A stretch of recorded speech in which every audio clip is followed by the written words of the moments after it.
حضرت عائشہ صدیقہ رضی اللہ تعالیٰ عنہ فرماتی ہیں میں نے نبی پاک صلی اللہ تعالیٰ علیہ وآلہ وسلم کو نا مرض وصال تک دیکھا ہے، حضور کے وصال تک، کہ حضور قرآن پاک کی آخری 2 سورتیں پڑھ کے سورۃ فلق اور ناس اپنے ہاتھوں پہ پھونکتے تھے، پھر جسم پہ ملتے تھے۔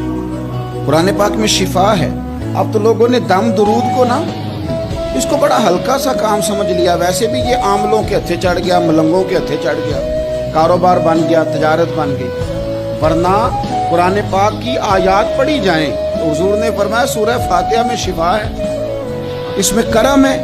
یہ چیزیں جو بڑی ہمارے لیے سود مند تھی، فائدہ مند تھی، ہم چھوڑ گئے۔ ایک بڑی خوبصورت حدیث ہے، سنیے گا۔ حضرت ابو سعید خدری رضی اللہ تعالیٰ عنہ حدیث کے راوی ہیں، بخاری میں موجود ہے۔ ارشاد فرماتے ہیں کہ ہم ایک سفر پہ تھے، واپس آ رہے تھے، ایک جگہ رات کو قیام کیا، سونا تھا، بستی تھی۔ بستی کے لوگوں نے نہ کھانا پوچھا نہ پانی پوچھا، کوئی ضیافت نہیں کی۔ آدھی رات کا وقت آیا تو ایک بندہ دوڑا دوڑا آیا، کہنے لگا ہمارے سردار کو بچھو نے کاٹ لیا ہے، تم میں سے کوئی بندہ دم درود کر لیتا ہے؟ تو ایک صحابی کہنے لگے کر تو لیتے ہیں، پر تم نے چونکہ ہمیں کھانا پانی تک نہیں پوچھا، تم اگر دم کراؤ گے تو مفت نہیں کریں گے۔ بخاری پڑھ رہا ہوں۔ پیسے لگیں گے۔ کتنے پیسے؟ بکریوں کا ایک ریوڑ پورا۔ شارحین نے لکھا 40 بکریاں۔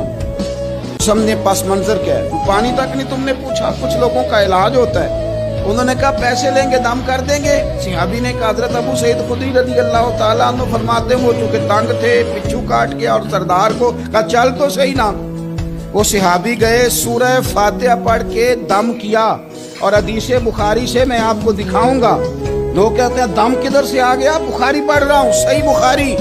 شفا تو اللہ نے دینی ہے نا، رب کریم نے شفا دے دی۔ بکریاں لے لی، آ گئے جہاں آرام کر رہے تھے اس جگہ۔ صحابہ میں اختلاف ہو گیا، کچھ کہنے لگے بکریاں لینی چاہیے تھی، کچھ کہنے لگے نہیں لینی چاہیے تھی۔ حضرت ابو سعید خدری رضی اللہ تعالیٰ عنہ فرماتے ہیں پھر ہم نے فیصلہ کیا چپ کر کے سو جاؤ، صبح حضور کی بارگاہ میں جائیں گے۔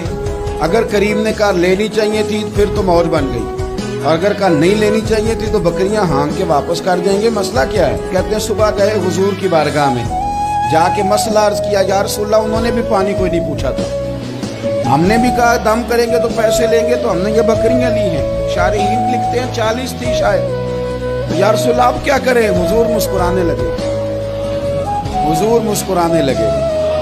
جس کے گچھے سے لچھے جڑے نور کے، ان ستاروں کی نزہت پہ لاکھوں سلام، اور جس کی تسکین سے روتے ہوئے ہنس پڑے، اس تبسم کی عادت پہ لاکھوں سلام، اور ان کی باتوں کی لذت پہ بے حد درود، ان کے خطبے کی ہیبت پہ لاکھوں سلام۔ حضور مسکرانے لگے اور مسکرا کے پوچھا اچھا پڑھا کیا تھا؟